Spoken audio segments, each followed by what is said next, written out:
ప్రకారం అంట. ఆ తర్వాత భూ సర్వేలు నెంబర్ 1. రెండోది వచ్చేటప్పటికి రిజిస్ట్రేషన్ చేసుకుంది 45 ఎకరాలు, వెబ్లాండ్లో ఏకంగా 77 ఎకరాలు. రిజిస్ట్రేషన్ చేసుకునేది నువ్వు ఏది రిజిస్ట్రేషన్ అయితే అది. తర్వాత నువ్వు ఇప్పుడు బంజారా హిల్స్ ఉంది, జూబిలీ హిల్స్ ఉంది, అవన్నీ ఏం భూములు? పట్టా భూములు. కొనుక్కుని ఏం చేశారు?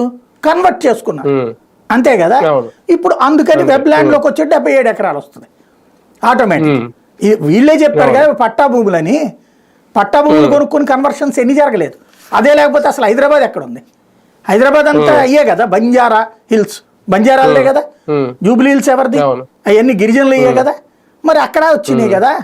అట్లాగే ఇక్కడ ఇంకొకటి ఏం చెప్తున్నారు, 86.65 ఎకరాలు ఆక్రమించేశారు, గూగుల్ ఎర్త్ మ్యాప్లు చెప్తున్నాయి ఇందులో అన్నటువంటిది. గూగుల్ ఎర్త్ మ్యాప్ చెప్తుందా లేకపోతే సర్వే ప్రకారం చెప్తుందా? గూగుల్ ఎర్త్ తోడు జడ్జిమెంట్ లాగా ఏమన్నా ఇస్తాడా వాడు ప్రాక్టికల్ గా? గూగుల్ ఎర్త్ లో ఏముంది, ఏ సర్వే నెంబర్ ఎంత వరకు అనేది చెప్తుంది అది.